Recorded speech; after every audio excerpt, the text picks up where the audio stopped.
transformation. We are an independent, vendor-neutral ISO IEC 1024 accredited certification body committed to helping individuals and organizations stay future-ready in a rapidly evolving world. GSDC is accredited by the Accreditation Board for International Certification Bodies, ABICB, and is a proud member of the American National Standards Institute. In just over 10 years, we've certified more than 100,000 professionals across Europe, North America, Asia, and Africa, with our offices in Switzerland, the United States, and Singapore. Our programs are recognized by leading publications and podcasts, including Forbes, Tech Target, People Managing People. We offer 100-plus globally accredited certifications across emerging and in-demand domains like generative AI and emerging technologies, HR and learning and development, project management and agile Scrum, ISO and quality management, information security. Each GSDC certification is designed to empower professionals with confidence and help organizations stay competitive in a fast-changing landscape. Every certification is crafted with insights from 100-plus global advisory board members, representing top universities and leading industry experts. Our certified professionals are trusted by 500-plus multinational companies, which help unlock better roles, faster promotions, and delivering cutting-edge expertise. We partner with 100-plus authorized training partners and 50-plus universities, supporting talent across all career levels, from entry-level to executive leadership. As a GSDC member, you gain lifelong access to interactive webinars, hands-on workshops, SME panels, and global summits. Join a vibrant community of 25,000-plus members and be part of our global events. Check our reviews on Trustpilot. We're trusted worldwide for quality, support, and impact. Whether you're aiming higher or building tomorrow's talent, GSDC is your partner in purposeful growth and impactful leadership. Visit our website to explore our offerings. GSDC, share the best practices and learn from the best practices.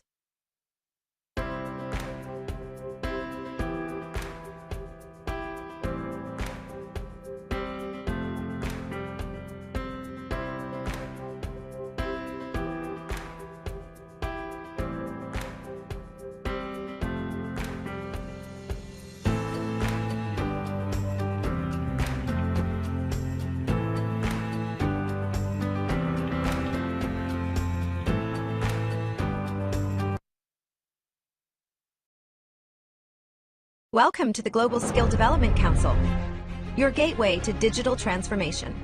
We are an independent, vendor-neutral ISO IEC 1024 accredited certification body committed to helping individuals and organizations stay future-ready in a rapidly evolving world.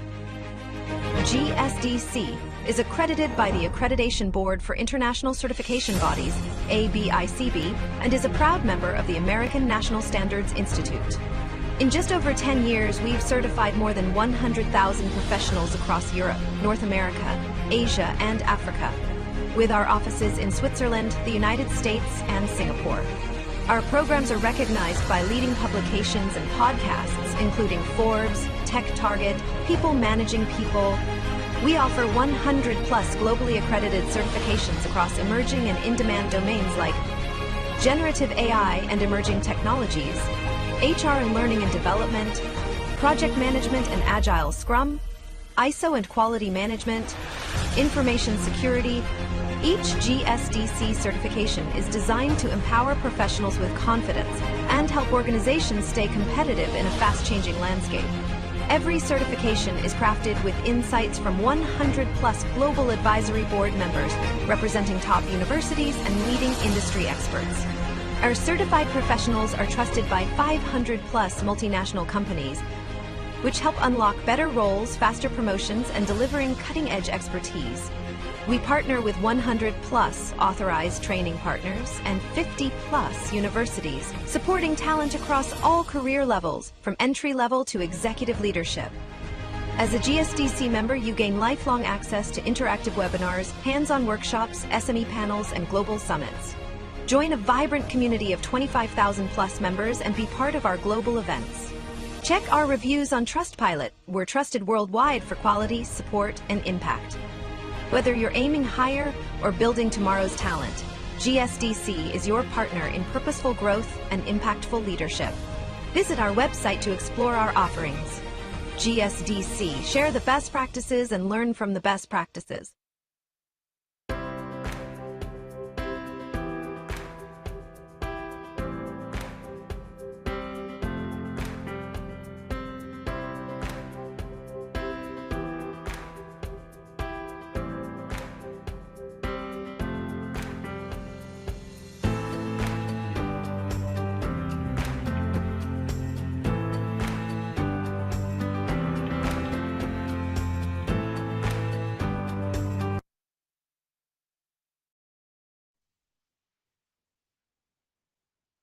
All right, just let me share my screen quickly.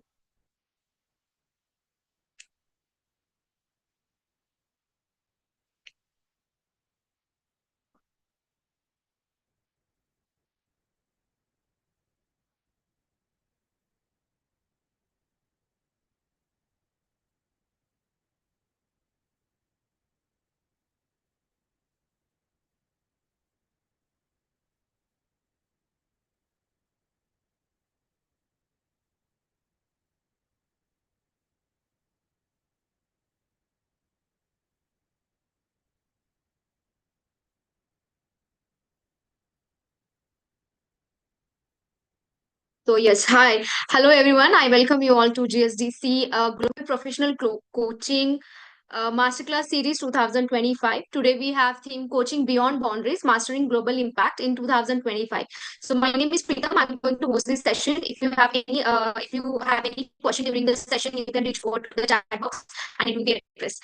So yes, we're really excited to host our GSDC Global Professional Coaching Masterclass Series 2025, which is scheduled from 7th to 11th July 2025. So I request everyone to join us for this webinar series, as we do have very incredible panel of speakers aligned for this webinar series. So please do join us. So I would like to inform you all that today we have Stephen Patton with us, Principal Consultant Inspired Testing, and he'll be presenting on the topic that is emotional intelligence in coaching, driving deeper connections and growth. So before I could hand over the session to him, I would like to introduce our GSDC organization.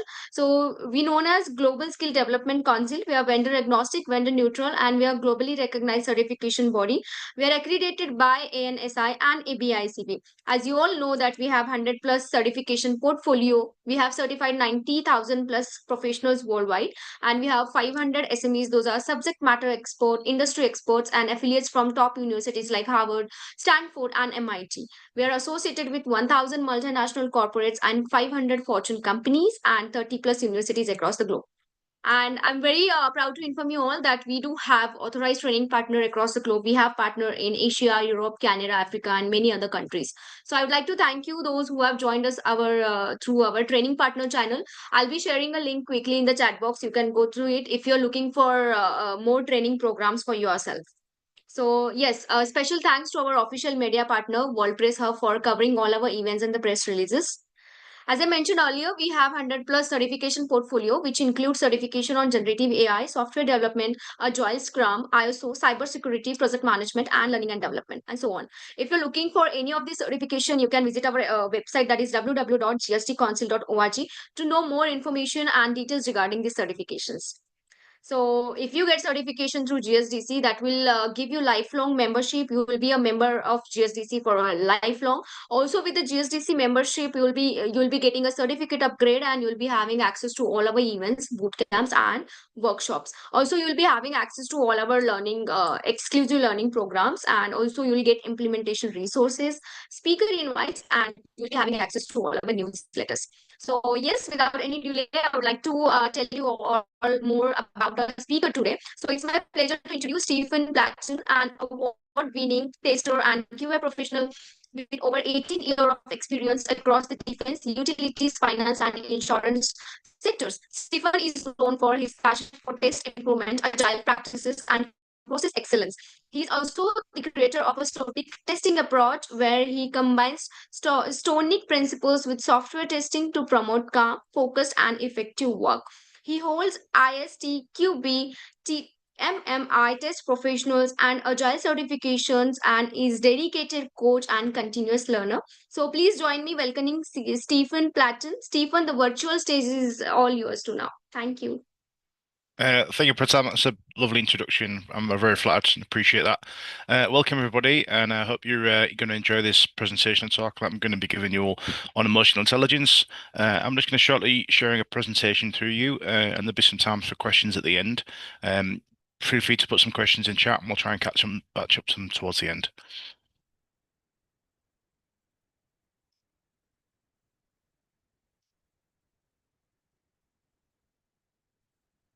Okay, hopefully that slide's coming through for everybody.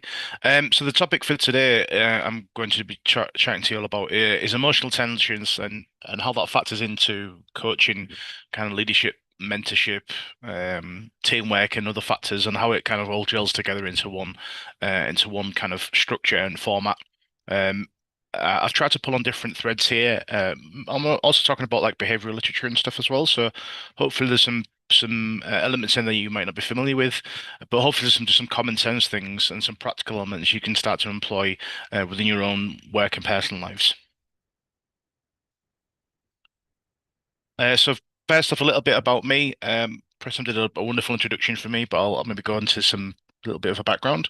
So ex-UK Armed Forces. I spent 13, 14 years as an aircraft engineer working on fast jets. And emotional intelligence, I guess, was first introduced to me as a concept during that period of my career in life. Leadership and management was taught to a great extent within the armed forces how to be a leader of people and leader of teams, and understanding emotional intelligence and how that factors in was a great byproduct of that, and something I certainly carried with me for the rest of my career as I moved to different roles throughout my life. But that's where I kind of was first introduced to the broad concept. It used heavily by the armed forces around behavioral understanding people's behaviors, understanding the type of leadership style that you have was a kind of big introduction of where that emotional intelligence came from. So I kept on with that throughout my life. After I left the armed forces, I worked for a number of companies in the UK, predominantly as a software tester, also as an engineer in a mix of backgrounds.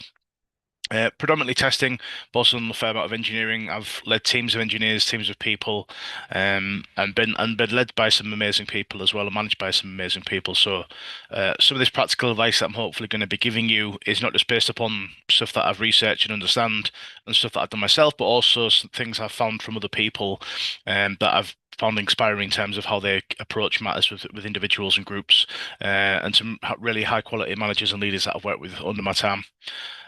Hopefully that's enough about me in terms of rambling around. If you want to find more about me, there's some links to my social media and whatnot at the end of the presentation. But the next thing I just wanted to quickly do is what I'd like people to do, so a bit of audience interaction, is maybe just give a bit of a check-in with yourself. So what I would like people to do is just how are you feeling emotionally right now? So now that might be a very weird question to ask a group of strangers. I'm not necessarily asking to put all the answers in chat, but what I'm trying to portray and get across is that people often aren't conscious of the emotional state that they're actually in. They're kind of experiencing it almost from an outsider's perspective and allow that emotional state to carry them or move them in a way that they're not expecting or not understanding. So what I'd like people to do is maybe just have a quick check-in with themselves. How are you feeling emotionally right now? Are you calm? Are you a little bit anxious? Are you excited? All those things, and just try and draw your own awareness into that emotional state and how that might affect you, and how this talk might affect you. There's nothing upsetting of that nature in this presentation, so hopefully it's something enjoyable for everybody. But it's just something that, as a practice and as a first practical tip, is just from time to time throughout the day, just do a little check-in with yourself. How are you feeling emotionally? And not just at surface level, maybe a little bit deeper. Is there anything troubling you? Anything worrying you? I think it's a really important thing to do in terms of your own welfare and understanding. We'll come back towards that at the back end and see if anyone's improved their mood towards the next part. Okay, so a rough agenda that we're going to work through today. I'm going to do a little bit of an introduction into the topic of emotional intelligence. I'll put it into the context of the other types of intelligence around. So if people aren't aware, there's different forms of intelligence. We all have strengths and weaknesses in those different elements, and where emotional intelligence fits into that spectrum. The foundations of what emotional intelligence is. So we'll touch on things like empathy, and emotional awareness. We're going to do a little emotional intelligence assessment and some self-awareness with each other, and walk through some practical exercises. I'm going to give you some tips on self-regulation, and this falls back into my Stoic practices, how to regulate myself emotionally. And we're going to look at how we can build that empathy with people. Empathy is a muscle, something you can train and develop over time, something you can refine. And empathy is the cornerstone and foundation of deep, meaningful connections with the human beings, be that your workforce, your friends and family, etc. We'll look at how you can utilize your social skills and influence to encourage those practices that we spoke about earlier.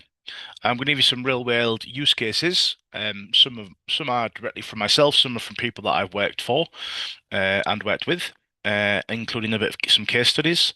And then there's going to be a little bit of an action plan and some resource material provided at the end, which I can give you as links to things you might want to research and look at afterwards to kind of continue with this journey if you're completely unaware of AI. And hopefully, if you are aware of it, this is maybe just a nice refresher for people that have a better understanding and grounding of that.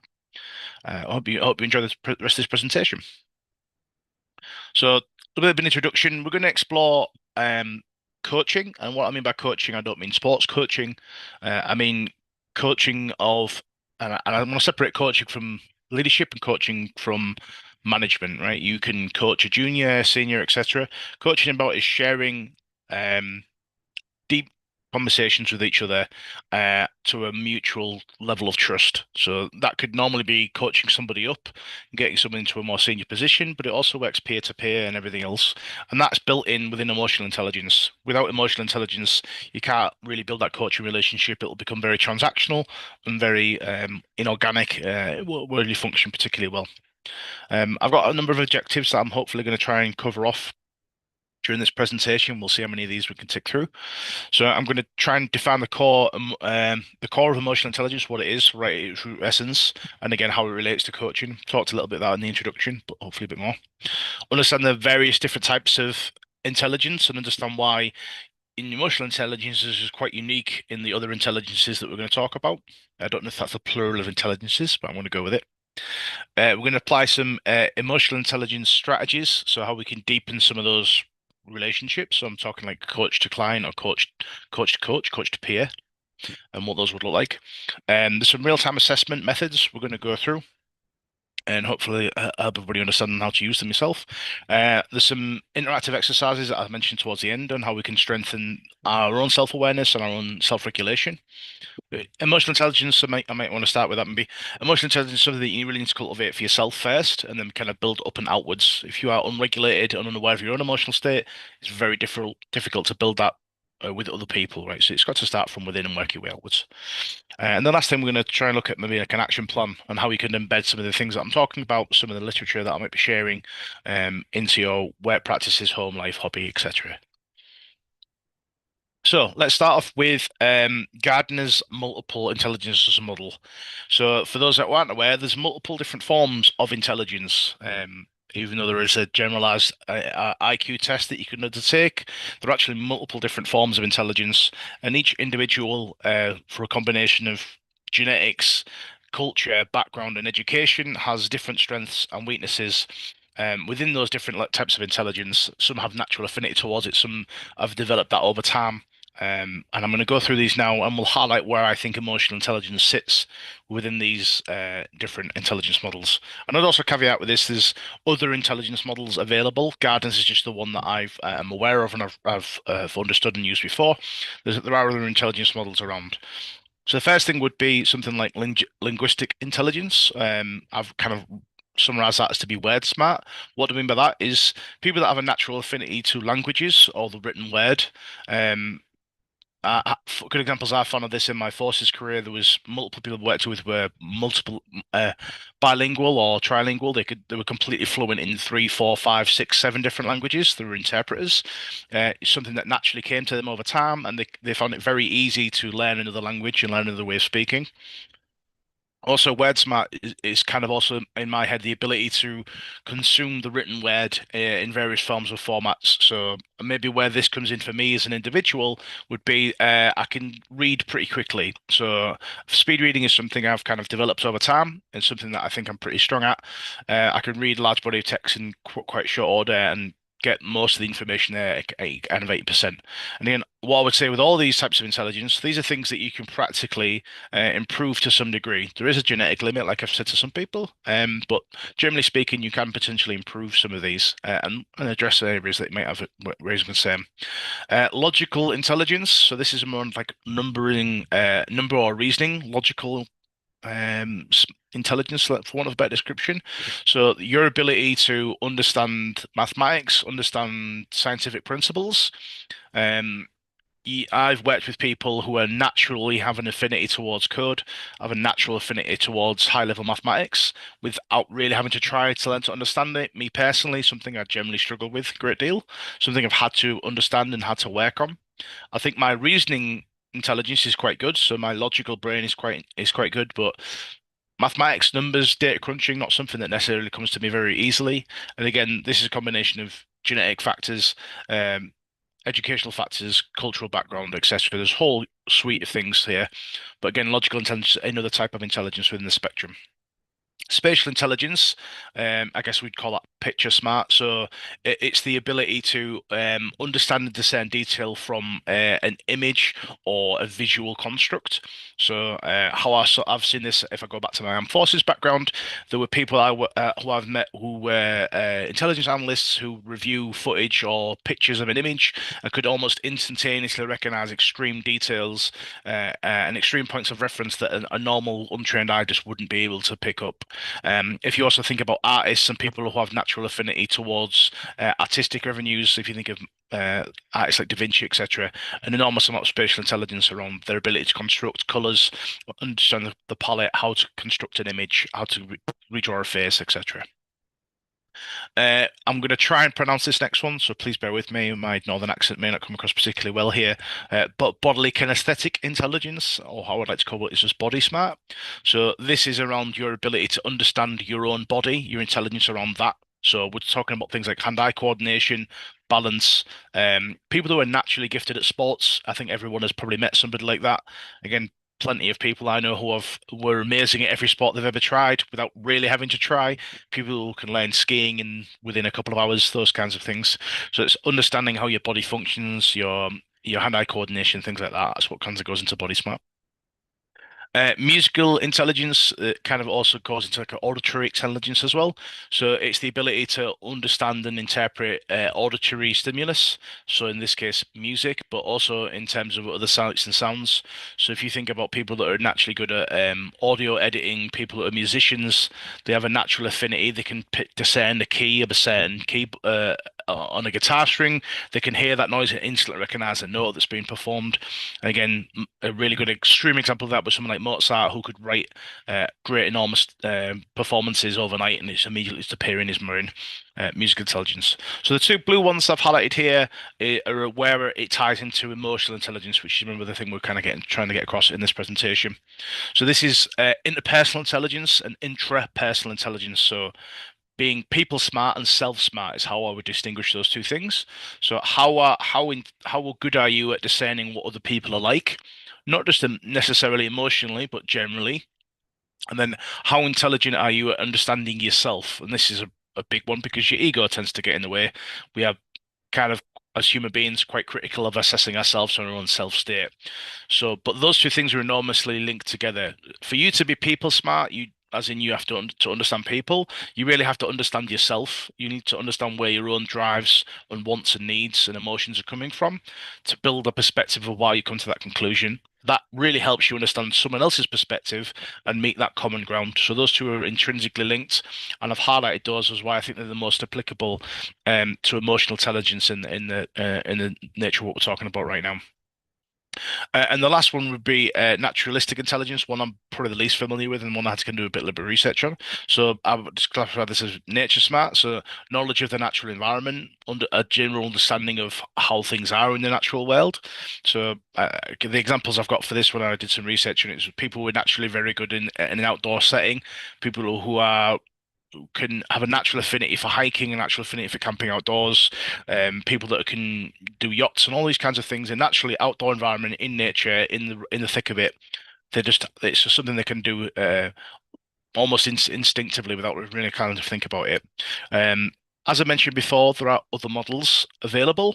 It's just the model I've used for this example, and where I've tried to tie it into emotional intelligence. So just to reinforce that fact, it sits within your intrapersonal and interpersonal intelligence or your skill sets. That's where emotional intelligence really sits. Okay, so enough about the types of intelligence. Let's really try and focus on what emotional intelligence is, and why emotional intelligence is important as an individual, as a coach, as a mentor, or whatever role you have in life. Why is it important? Well, we are emotional animals as much as we are logically driven animals. So our emotions tend to shape our decision making and our learning processes. Um, Even someone who is unemotional on the surface is potentially feeling an enormous amount of emotion internally, not expressing it. So they do certainly, it does certainly impact the way that you respond to events, the way that you respond to your upbringing, the learning, the work that you have, the job that you're doing. It's all impacted by the emotions that you're expressing and feeling, both internally and externally. And the four kind of pillar stones or the four core foundations of emotional intelligence are listed on the presentation slide. You can see there. So the first one is empathy. So this is effective. I'm hoping I don't have to explain this to everybody, but empathy is the ability to feel compassion for another living thing, not necessarily just another human being. Could be an animal. It could be a cause, as an example. So empathy for life is kind of what I would describe that for. Compassion and love for others is where I think empathy would sit, and empathizing with someone's situation. So someone's had a loss or a bereavement in the family, you empathize with that person's loss. You may have experienced something similar yourself, and you know how horrible that experience was. So where your empathy would come in enormously. Next one, self-awareness. If you remember from the previous one, we had intrapersonal knowledge of self. So self-awareness, which is when I did the quality check-in with you guys a minute ago, guys and girls a minute ago, which is how are you feeling right now? What is your emotional state right now? You might have never thought about that consciously and actually tried to decide what your emotional state is and kind of look inwards and think about it in that terms. So self-awareness is hugely important. A lot of the things that we have as challenges in the workplace in the modern world is due to a lack of self-awareness in our own emotional state and not knowing that we're angry, not knowing that we're upset, not knowing that we're happy, etc. The next one would be self-regulation.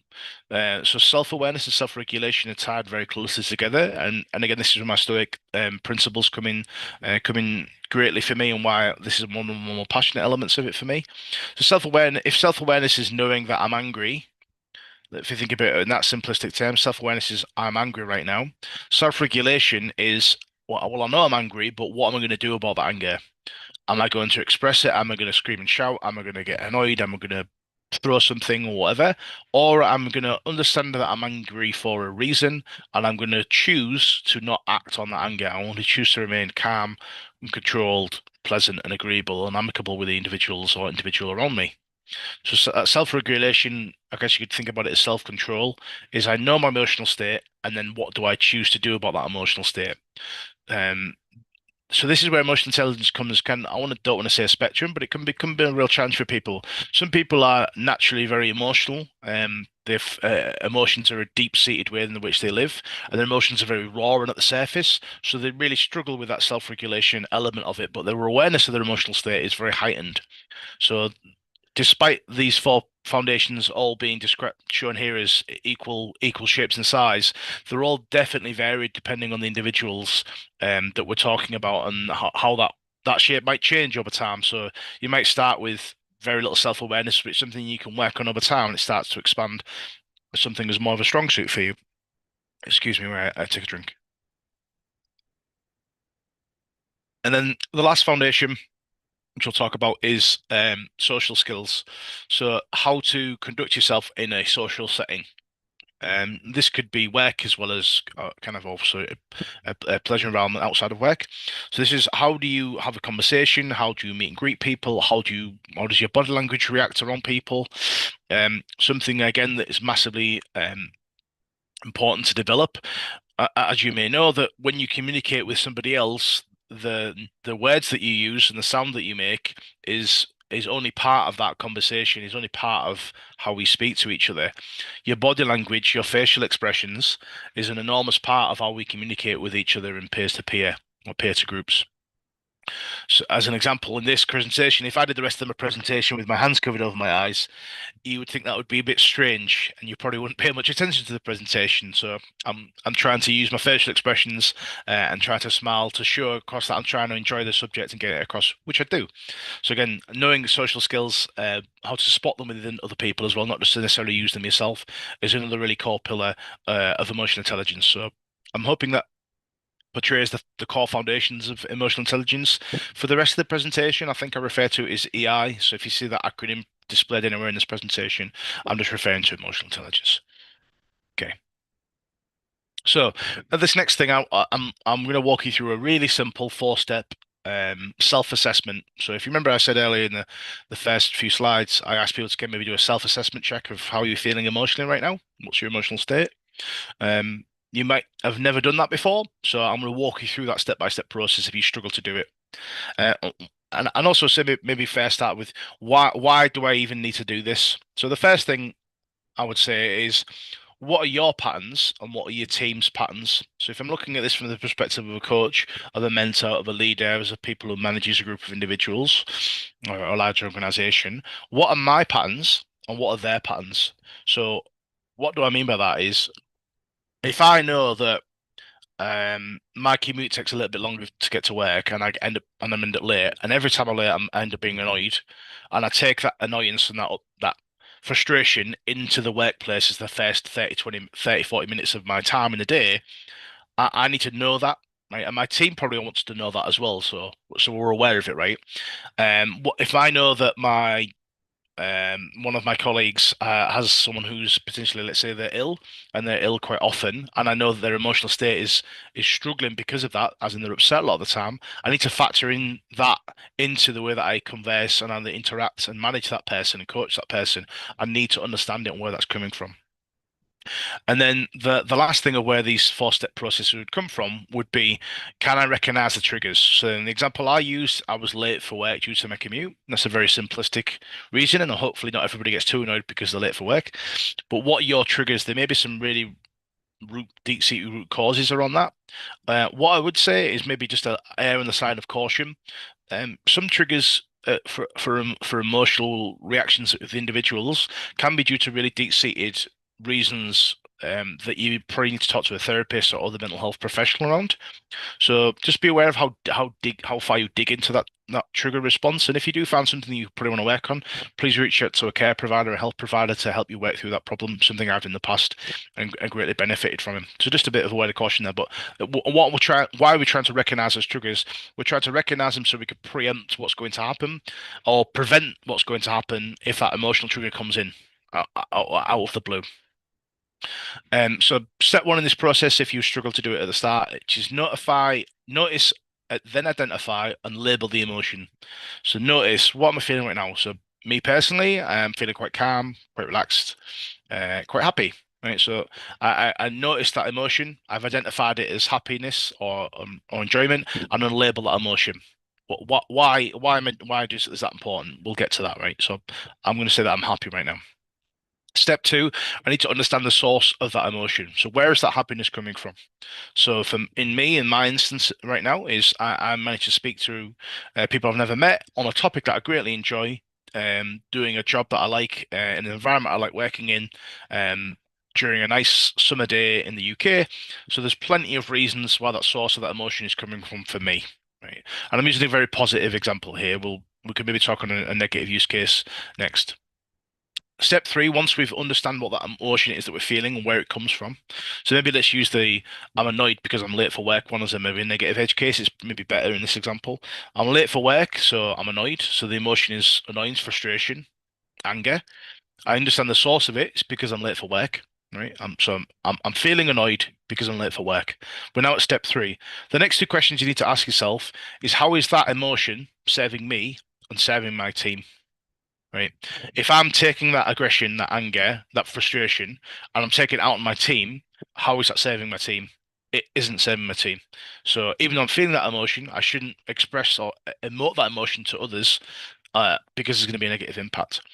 Same thing internally. That frustration, that anger isn't serving me right now. I can't control the traffic. I can't control why I was late for work for various reasons. I'm here now. Let's just get on with let's get on with my day. Let's understand and recognize that emotion and just put it to one side. The next question you want to maybe ask yourself is, how is it serving my relationship with myself and others? So slight variation to the previous question. This is more around you and your team. This is more, I guess, around your friends, families, and peers. How is it serving your relationship? So maybe your relationship with your spouse. They come home late from work. I don't know. I'm picking late for work. If my boss is watching this, I'm never late for work. FYI, I try not to be. It's your spouse is coming home from work. He or she are late. They're really annoyed. How is it serving them, serving you? It probably isn't. Doesn't mean you don't feel that emotion. Doesn't mean you don't. It doesn't resonate with you. It's just how you respond, which takes us on to step four. And again, it links back to my stoic practices, which is managing my response. So emotional awareness and self-awareness of your emotional state is not about suppression of an emotion. It's not about I should never feel angry, I should never feel upset, I should never feel sad. Um, should never feel. I'm not talking about negative emotions in this general regard. I'm on negative emotions, but although these negative emotions have general useful reasons for why we have them, it's not about suppressing them. It's just understanding that you're having them, understanding that where they're coming from, and whether it's a good idea to express that emotion with your communication interaction with other people. So about managing that response. So let's go back to my analogy of I'm late for work. And I want to take maybe a moment to just kind of recompose myself. I might say to my colleagues, I'm a little bit late, I'm behind. I just need 10, 15 minutes in the office alone just to kind of get back on track where I need to be for the rest of the day. I'm just going to use that 10, 15-minute breathing space by myself to get myself in a more regulated state, process that emotion, get through it, and re-tackle the day with a renewed focus and enjoyment. So again, we'll get to some more management techniques and how we can mitigate these responses later into the presentation. But that's what I mean by manage the response. It's manage how you act on that emotion.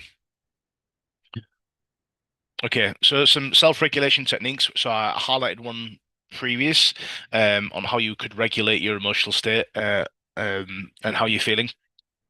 So maybe let's talk about the goals of self-regulation. So to kind of a broad recap, we talked about emotional intelligence in the context of other types of intelligence. We got to what the root core pillars of emotional intelligence is. We talked about how we can assess ourselves and others on what their emotional states may or may not be. And then the next thing is how we would regulate it. So even though this is self-regulation techniques, these techniques are obviously completely applicable to other individuals, and you can share these with others as well. I can go into these into great detail, but for the presentation, we're just going to kind of broadly touch on them. So there's some goals for self-regulation and why we want to do this. So this comes back to things like cognitive behavioral therapy, and other medical practices that have evolved over time, so we understand where the emotional state of human beings come from and what that looks like. Emotions lead to actions or impact our actions. So the first thing is being able to disengage from the intensity of the emotion. So this is a really powerful one. So my son, is non-verbally autistic. So what that means for him is his emotions are extremely overwhelming. One of the things he really struggles with is to self-regulate. So a simple way of putting that, his emotions are dialed up to 100. So where my sense of happiness might be a 70, his is 100. When he's sad, instead of being like a 25, it's an 80, right? So everything's dialed up an enormous amount. So the first goal of self-regulation is to be able to disengage from that intensity Again, it's not about suppressing and not feeling it. It's about creating some distance between that emotion and yourself. So you're not in the emotion. So if you think about someone raging and someone angry, just aware that you're angry and just slow down and feel that, right? That's getting disengagement from that emotion. Uh, Next goal would be able to interrupt the cycle of rumination. That's a really long-winded way of dwelling on that emotion over and over and over again. So if we go back to my original example of I'm late for work, I choose to not implement any self-regulation techniques. I go into work annoyed, I go into work angry. I ruminate on that anger. I dwell in that anger, I sit in that anger, and it festers, it deepens, it increases. I start to think about other things that make me angry and other things that make me annoyed. And by the time I get to the end of the day, I go home feeling incredibly annoyed, incredibly angry, and disappointed with how my day has gone. So breaking that cycle of rumination or cyclical thinking on that emotion is also one of the goals of what we're trying to do with this self-regulation. And then the next thing would be to re-engage with the situation adaptively. What does that mean? So in a simplistic terms, is being able to understand that I am in an emotional state. I've had a reaction. I've done something from that perspective of emotion, although the emotion has changed how I might have acted. It's being able to flip that and move to something else. So in my example, going to the front door of the office, I just need 10 minutes if that's okay. I'm just behind 10 minutes alone. So I'm going to re-engage my perspective, re-engage my thought processes from that emotional action of I want to anger and shout and scream to let's go somewhere else, quiet and calm, and do something else, right? So re-engaging. So there's 5 techniques that I've listed here. Apologies, I'm going to take another drink. There's 5 techniques here. There's plenty of others, and again, I'm not a trained therapist of any of that nature. There's plenty more material on that. But these are 5 I've picked up and 5 that I've used. And other people I know have used to some degree. So one thing is reframing of negative thoughts. So I'm gonna. This is difficult because my being late analogy maybe falls down here, but I'll try and make it work. So let's say reframing negative thoughts. My negative thought is I'm angry, I'm frustrated because I'm late for work. We could reframe that as I'm actually really passionate about doing a good job, right? So I'm not angry because I'm late. I'm angry because it's preventing you from me to go into work and do the thing I want to do, right? So that anger is coming from a place of passion. It's coming from a place of actual love or a joy of the thing that you're doing, right? So it's reframing that negative emotion into a more positive mindset. Acceptance and mindfulness. So again, this is an enormous thing within Stoic practices. Acceptance, right? I accept the fact that I'm angry. It's okay to be angry. You're totally entitled to the emotions that you're feeling, right? No one can tell you how to feel. Totally acceptable. That gives you the permission to feel the emotion, and it takes the power away from that emotion. Mindfulness is also linked to that. So being mindful of that I am in that emotional state, that I am angry right now. What does that mean? That means I need to do X, Y, and Z, right? That means I need to consider the way that I'm talking right now, or maybe take a moment. Which ties me into the next one. The way that I do this a lot is I also go for walks. This is a big one for me. Is go for a 10-15 minute walk. Most of the emotional states will go away within 10-15 minutes. Also because you're triggering your parasympathetic nervous system. You're triggering your non-flight and sweat response. You're in your body. You're doing good stuff. Regulates you. It's great. Go for walks. I digress. So taking a break, right? So I'm in that emotional state. I'm in that frustration. I'm in that annoyance. What do I do now? I'm going to take a moment. I'm going to separate myself from the situation, from the person, from the incident, and I'm going to compose my thoughts. If you've ever watched any television around things like the Apollo missions, anything like that, even when there was disasters, something horrendous had gone wrong, the first thing most of the engineers in the control room would do is they would take a pause. Right, let's stop, take a couple of minutes. What do we know? What don't we know? What we're trying to achieve? What's happened? What's the risks? What do we need to do next? Taking a break gives you that perspective that allows you to look upon yourself and separate yourself from that initial emotional response, that initial emotional trigger. Really, really important. The way that I do that, like I've said, is I tend to go for walks. Physical exercise, physical activity doesn't have to be a lot. Really powerful tool. Next is expressing your emotions constructively. So if we go back to my example of being late for work, is I'm late for work. I'm 30 minutes behind.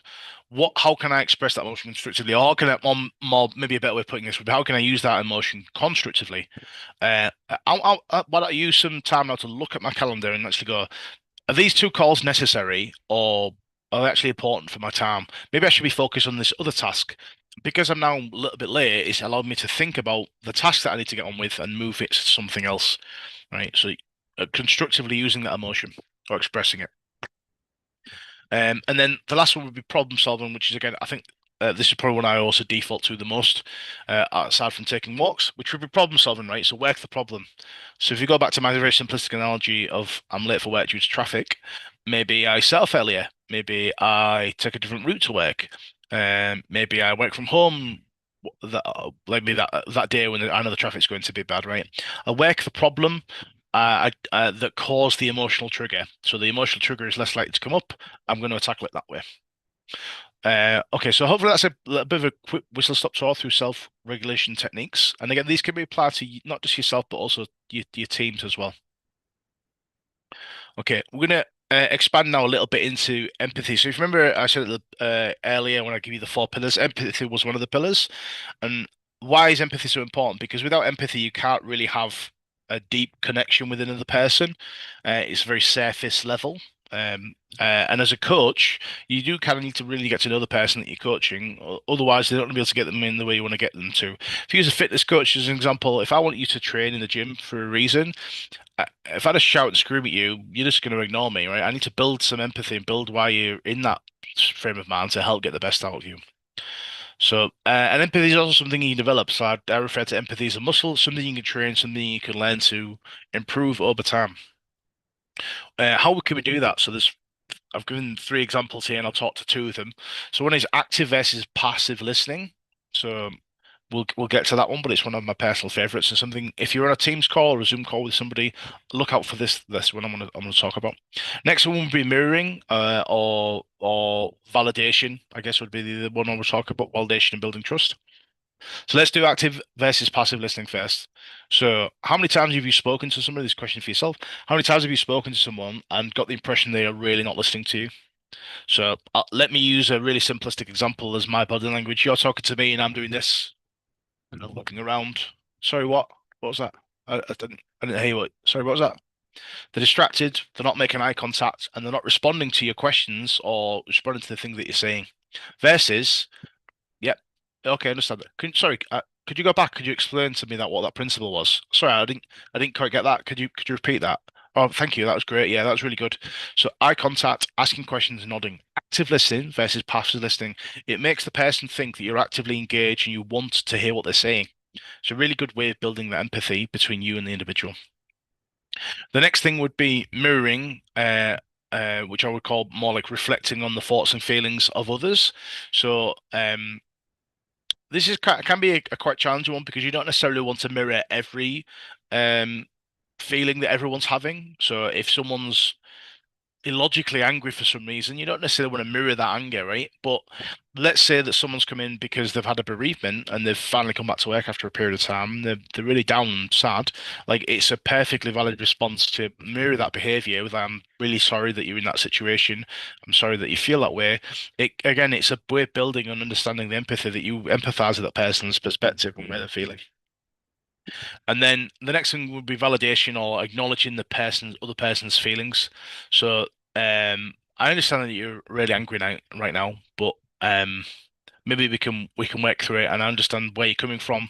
I totally get it. Yeah, I totally get it. So it's validating someone's response, validating someone's emotional state, and understanding that everyone's response is going to be slightly different.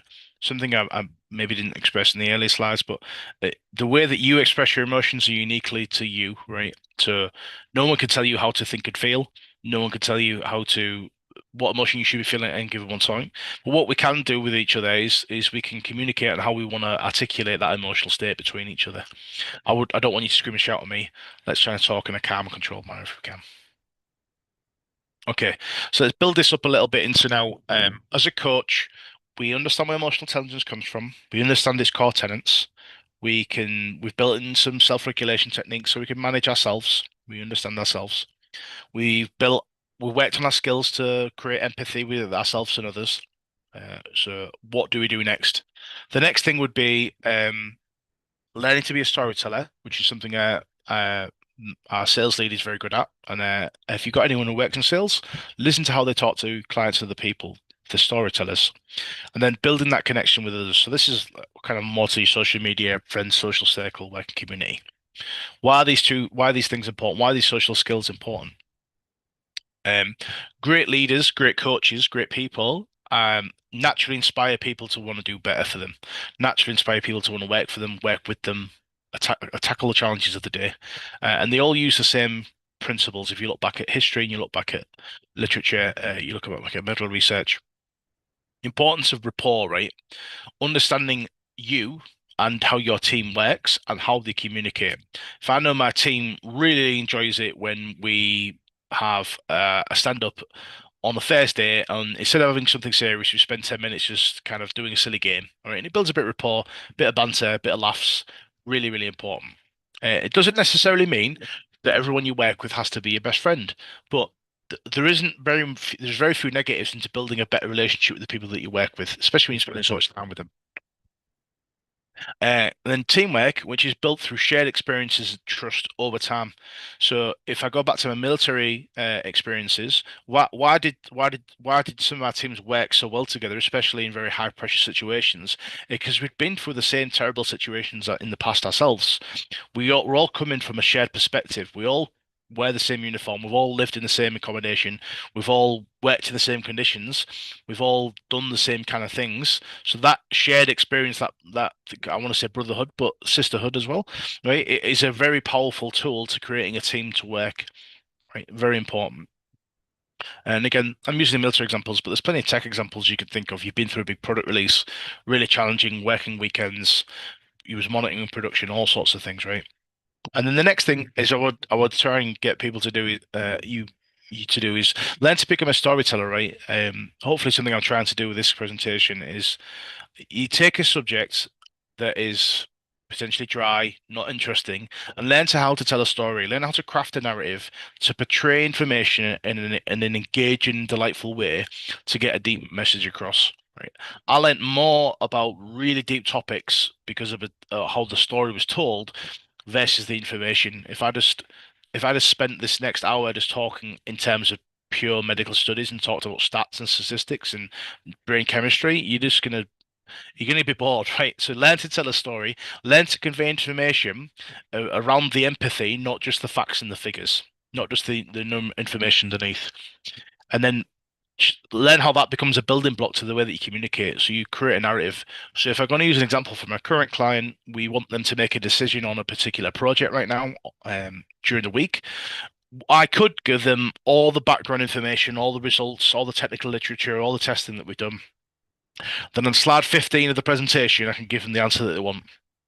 That's not really a story. What I'm going to do is I'm going to give them the answer at slide 1. This is the answer that you care about, and then the next 14 slides is how I got to that answer. That's telling them the story, the thing that you need to know, and here's how I got to that answer versus all this information, then I give you the answer, right? It's how you tell that story, how you flip that narrative to help you convey that meaning and intensity and that empathy with others. Okay, some real world applications and case studies. I'm going to use a couple of examples that have not just been from myself, but also things I've experienced with other people that I've worked with and worked for. So maybe the first one I'll talk about is someone that I worked for, someone who was one of my direct commanding officers, also a bit of a mentor for everybody, I would say. So the example I take from the example I took from him in terms of his emotional intelligence and his coaching ability was when he came into the office during the day, um, and he said, "How are you doing? How are you getting on?" He just nodded politely. You often get a sense that sometimes when people do that, they're just paying lip service to that initial surface level contact. Like just, "Yeah, how you doing?" But I don't actually care how you're doing. I'm just being polite. Not only did it come across that he really did care, he actually knew a lot about you. So he would learn your spouse's name, your children, where you lived, who you grew up with, what your interests are, what kind of person you like, what things you enjoy. what you're passionate about. He didn't need to do that. He could have just told us what to do and we would have gone off and done it. But he didn't. He spent that time to build that rapport with us, right? Remember that previous slide? He built that rapport. He built that deep connection with people. And what did that give him in return, right? It gave him a huge amount of trust from everyone that worked for him. Everybody enjoyed working for him immensely. If he asked us to work a little bit harder because something happened, we did it without a question, without a second thought. We're happy to go the extra mile for you because you support us, you look after us, right? And not an enormously powerful tool set that he deployed. And looking back at it, it was such a subtle thing that he did, but really, really powerful and meaningful. It's something you can maybe take away and look at yourself. Um, the next example I'll use is I'm going to use myself. Don't want to be big-headed, but I will try. So this would be around being a servant leader, right? So there's different types of leadership. Maybe if I come back to the GSDC and I do a different talk on leadership and management, I might give a talk on this one. But the different types of leadership that people use, most common, I think, in the business world that I see is transactional leadership. So I want you to do something because of this reason. So there's a transaction between me and you. Please go do the thing. You do the thing. I get the thing in return. Great. There's a transaction, right? There's a type of leadership. What I'm talking about is servant leadership. So something that is prescribed for people that want to be scrum masters. So we're flipping that to the IT industry. Scrum Masters are taught to become servant leaders. What does a servant leader mean? It means the primary goal of your leadership is to serve and support your team. The team isn't a tool to give you an outcome. The team is a tool, the team is a group of people for you to serve. How would that service practically manifest itself? So if I take the example of myself, one of the things I'm really passionate about as a tester is helping my fellow testers and other IT professionals do the best they can with in the best way that they can, and just to help them out. So how can I do that? So I can do that by giving these kinds of talks and presentations. I can do it by writing about my industry and about things that I've struggled with and portrayed. I can do this by producing material and guidance and documentation and whatnot to help my team and help others within testing make their job easier, make their life easier, right? I'm serving my community as the best way that I can. So maybe just another example of those real world applications of within AA. So how did that tie into my emotional intelligence? Again, it shows my empathy and my care for others. I know how difficult testing can be. I have been a junior tester and went through my career and understand how challenging it is. So when I see a junior, I'm mentoring somebody. If I mention a junior, I see how much of a challenge he's going through because of maybe challenging all conversations with clients. Like I understand where he's coming from, right? Or they're coming from. I understand I've lived that experience. If you remember, I talked about that storytelling element before, that rapport. I've lived in that same experience before. I've done that myself. This is what I did in that scenario. This is what I think you should do. You should maybe look at that, right? So it's super important example, and hopefully you'll take something away from that. And then if I can think of maybe one other example, as we've still got some time before we go into some questions. I think if I maybe talk, I've given one as someone leading me, someone managing me, and me leading and managing others. If I just maybe talk at like peer to peer, right? You're just your colleague, or just a friend. There's somebody that I work with, who I greatly respect. I respect all of my colleagues, if I'm honest, but I'm going to pick on one person. I'm not going to name them, but it very very consciously said to me, um, "Steve, you're doing too much right now. You're taking too much work on." He said that to me open and honestly in a conversation, because he could see that because I'm a servant leader type person, I want to do as much as I can for people. That the negative flip cause of that to me is overwork, stress, tiredness, burnout. Right? That's the flip side of being a servant leader to the extreme.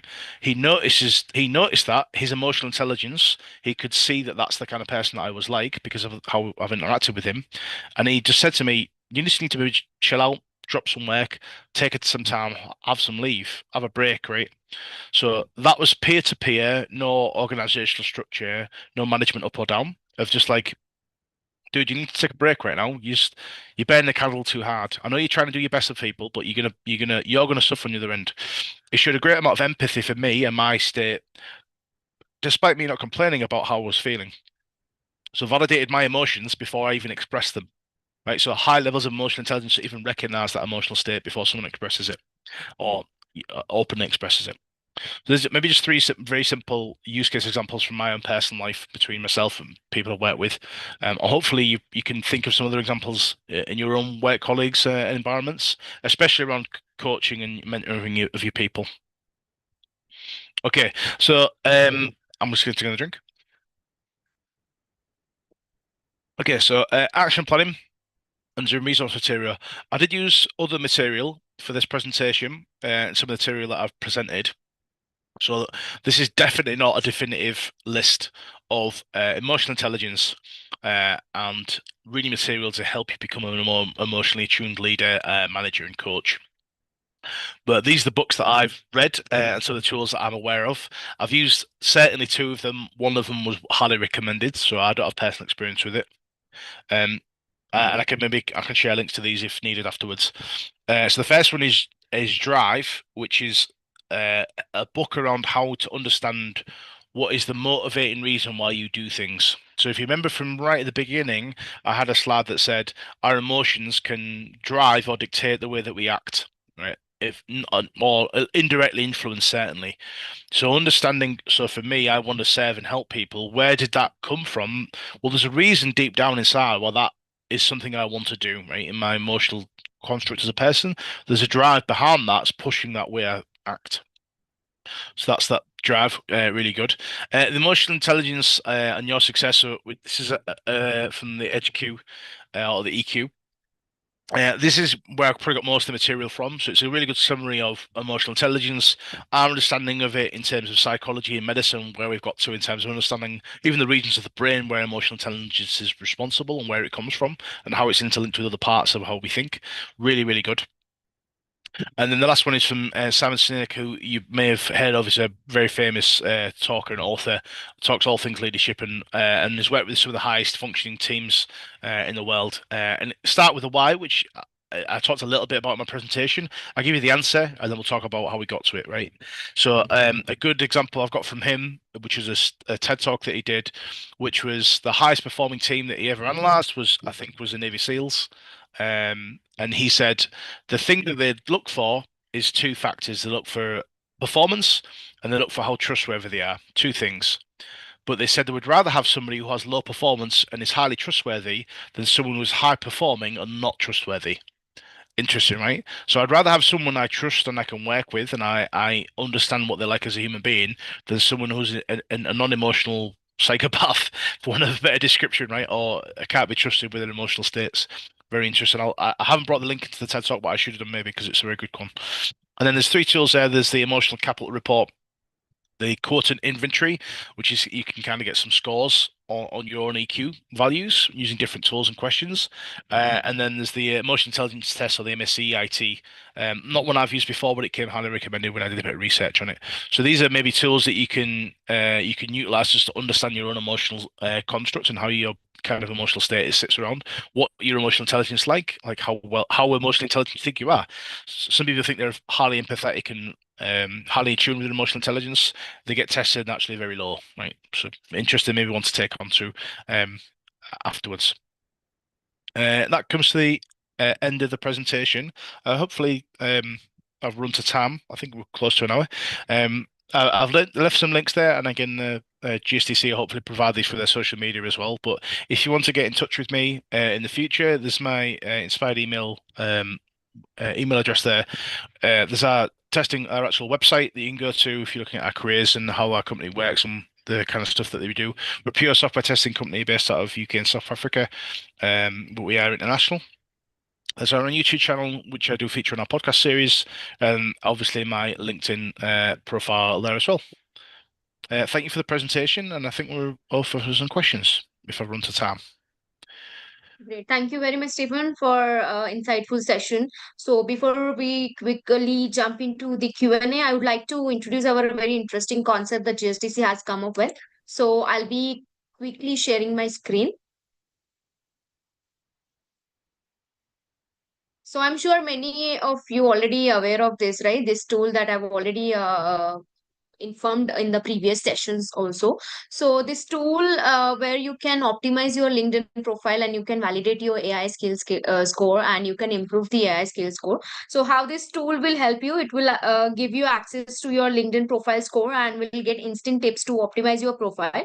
And you can evaluate your AI skills score based on the current industry benchmarks, and you can access expert recommendation to boost your professional visibility and capabilities.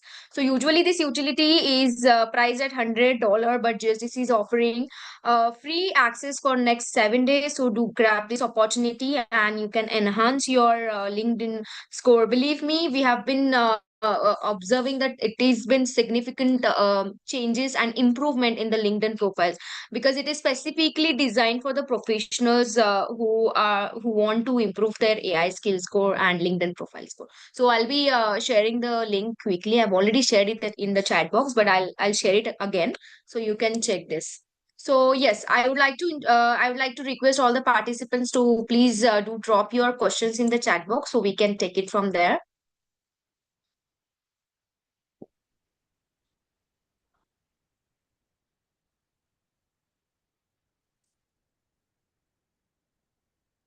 Stephen, I'll be taking questions from we have received from the live channels.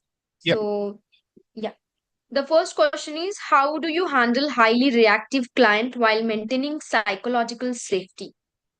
Okay, yeah. So how do you deal with a client who's highly emotional and it doesn't regulate or struggles to self-regulate their emotional state? Their emotions are out and raw and exposed, right? It's a very good question, and I've worked with clients that are like that.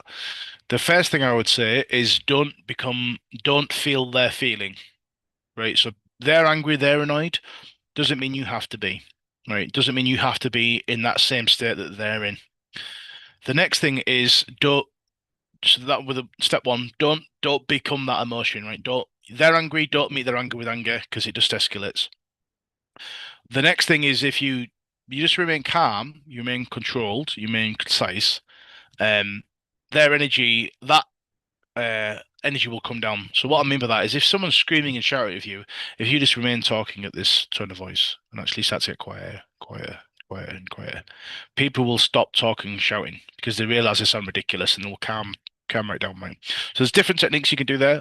One thing I would also like is after that, maybe let's say that outburst, is just ask them like, what uh, is there something you need to tell me so I can understand where you're coming from? Like, try to understand what that emotional trigger was. So the client that I've worked with, deadline pressures meant that he took that frustration and moved that frustration to us and the team, right? Now that I understand that you're under a pressure, a time pressure, a delivery pressure, I can now understand that. I can help work towards it. Does that answer hopefully it answers your question, Prasam? Great. Thank you very much, Stephen. We have received next question from the Chadika. She's asking, how do you weave the relationship between mindfulness and emotional intelligence? So you can repeat that last bit. How do you weave the How do you weave the relationship between mindfulness and emotional intelligence? Yeah, okay. So I think the question is maybe around um not not controlling your emotions to the point where you don't appear emotional, if that makes sense.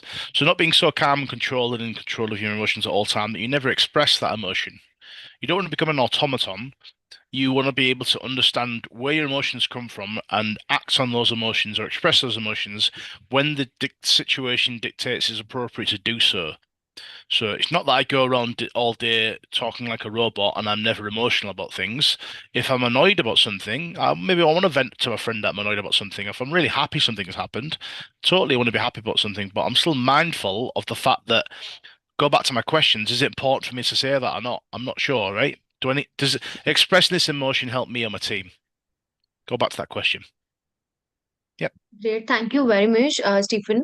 We have received next question from Ado T asking, there is a question, how do you relate it's emotional intelligence with artificial intelligence, EI with AI?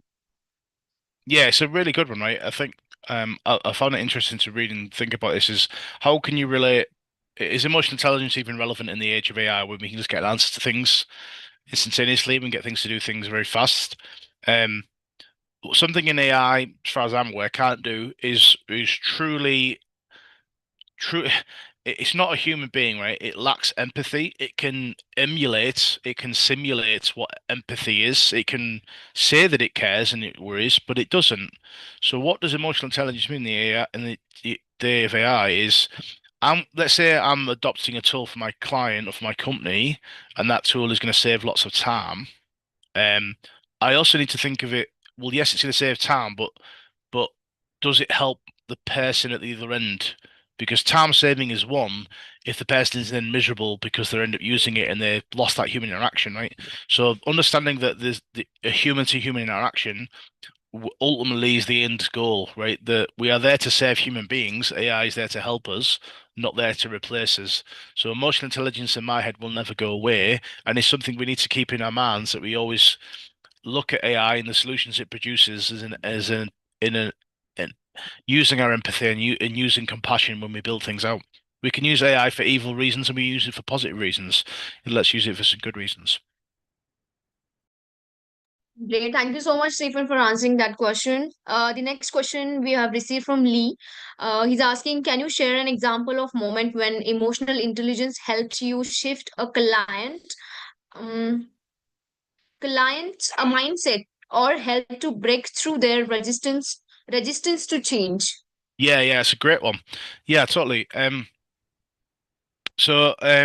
say the client example I'm going to use is I was trying to get across to a client the need to change their approach to testing something, right? And it wasn't landing with him. It just wasn't selling. What I try to understand is like what do you care about? Like what is it that's driving your decision making process right now? And the answer was we're just under a lot of pressure to deliver, and we don't have much of a budget. Right? I'm really squeezed. I don't see how this thing that you're talking about is something I can do in the time that we've got and this and the money that we have.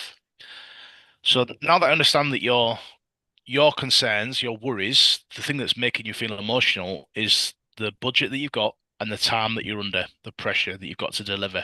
And your team's feeling it, you're feeling overworked and stressed. Well, I'm going to tweak my approach then. The approach I'm suggesting to you is not going to cost you a great deal of money and it's going to free you some time up, right? So it's actually going to help you deliver quicker.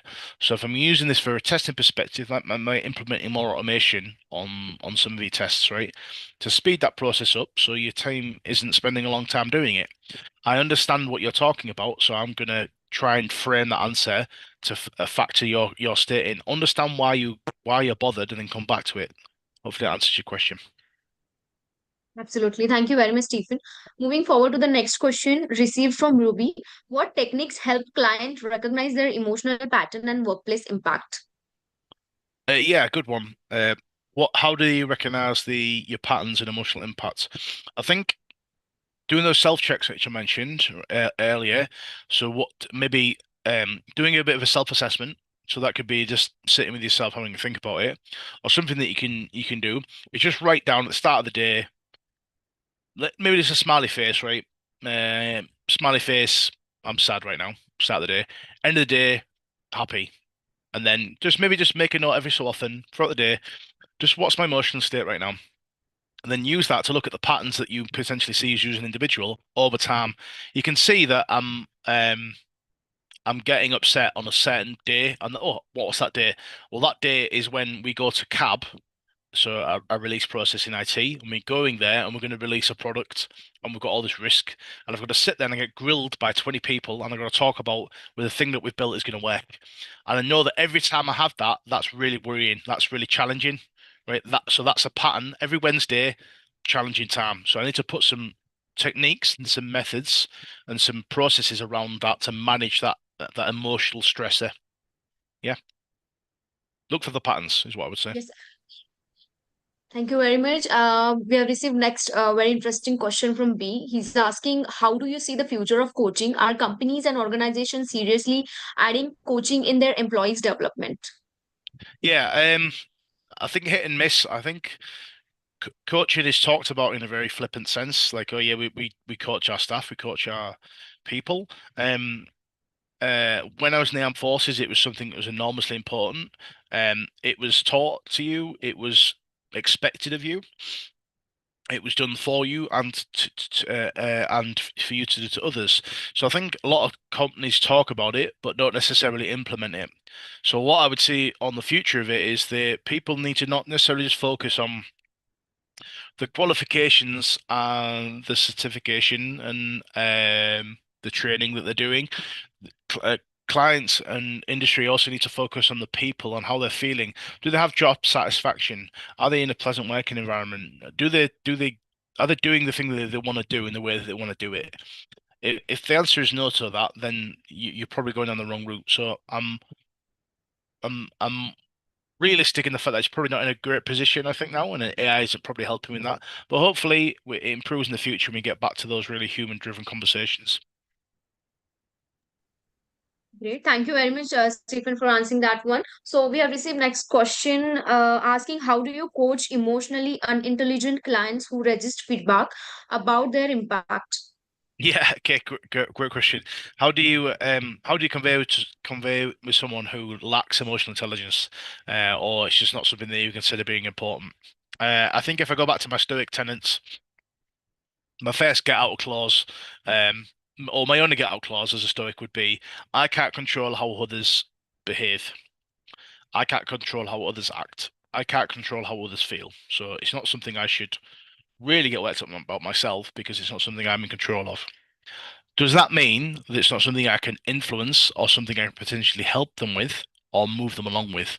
No. So to answer your question, yes, you can, and I'll talk about it now, but also caveat, I can't make you feel a different emotion, right? It's you that feels that. And that's where it comes from. Is I talked a little about on the other one is if you come across as well regulated emotionally, calm, composed, you express emotions appropriately at the right time for the right reasons. If you continue to do that, you are a positive influence on that client. They'll start to respect you and start to understand that that's the kind of person that you are, and hopefully they'll start to adopt some of the behaviors and patterns that you're using, even if that's subconsciously. You can also do some of the things I mentioned in the presentation, things like active listening, so understanding why they're really worked up or understanding they're not aware of that emotion. It maybe even pointing it out to a lesser degree. Like, for example, maybe they're screaming and shouting at you on the phone. Hopefully, it's not as extreme as that. Let's just say they're raising their voice. Maybe you just want to take a moment to say, I can understand that um, this is something you obviously definitely care about. That's really clearly coming across. Can you help to explain to me why that is and what the problem maybe might there be? So, and that's allowing you to maybe highlight to them that they're being very emotional right now, and it allows them to maybe notice that emotion themselves, catch it, and then address it to you.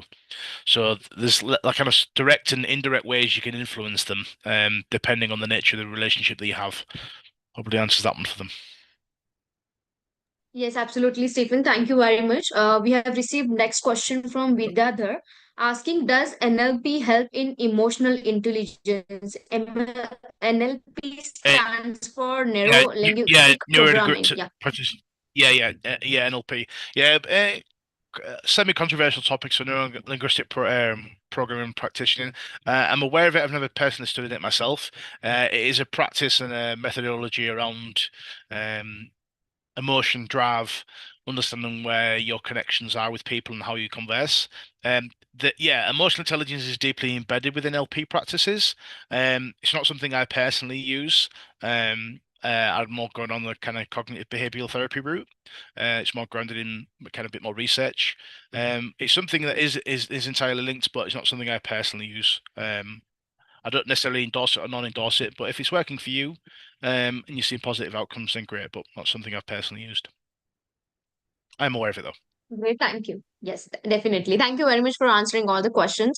So, as we can see, the session time is already done. So, I request all the participants, if you have more questions for Stephen, you can definitely reach out to him over the LinkedIn. I've already shared his LinkedIn profile. So, do kindly reach to him. So, yes, I do have some great announcement for all the participants further. So, before that, I request Stephen to share your final thoughts for all our participants today. Yeah. Final thoughts. Thank you for everyone for attending. Thank you for listening to me for this past hour, and I hope you took something from it. If I leave you one takeaway message, is be aware of your emotional state and try and understand where it comes from and where it comes from in others. That is the building blocks of building up that emotional intelligence and working from it. So build that self-awareness and build that awareness in others. Great. Thank you so much, Stephen. Thank you very much for the amazing presentation and all the insightful session. So, as I mentioned that we do have some great announcement for all the participants where we are providing this certification, which is featured on today's certification, that is Certified Professional Coach. You can use this below promo code, which is coach30. So you'll be having this amazing discount if you get the certification, if you opt out for the certification. As you all know, the certifications are lifetime validated certification, which comes along with the learning resources where you'll be getting a lot of case studies to work on, e-learnings and book of knowledge. Also, these certifications are lifelong learning, comes along with the learning flexibility, and you'll get a chance to work to connect with the training partner channels, and you'll get a chance to work on the capstone project, that is real-time AI simulation practice. So do grab this opportunity. Also, I would like to inform you all, next 30 minutes we'll be having Deepak Sharma with us, and he'll be speaking on the topic that is from passion to profession, launch your career with coaching certificate. So please do join us in next 13 minutes. So yes, also I'm very excited to inform you all. Tomorrow we'll be having Nancy Ho with us, and she'll be presenting the topic that is building a successful coaching business, branding, niche, and client strategy. The time slot is 8:30 a.m. CST. So please do join us on the 8th July. So yes, also you can refer your friends and colleagues to this webinar series. As by referring them, you will be getting rewards that is worth $400. And remember, if you refer people to knowledgeable sessions, you're already becoming a thoughtful leader and you are enhancing your credibility by doing that. Also, top 3 winners will be featured on the Wall of Fame, on the GSDC Wall of Fame. So please do refer maximum people, as we'll be announcing the winner at the end of the webinar series. As of now, we have these 3 winners, and I would like to congratulate them for referring maximum people. They have topped and ranked top on the leaderboard as of now. So you can still refer maximum people to this webinar series, and you can also be a winner. So yes, if you want to be a speaker and if you want to make insights and make an impact, you can join us for our upcoming events as a featured global speaker, as we do have the platforms like Learning Capsule, webinars, and the podcast.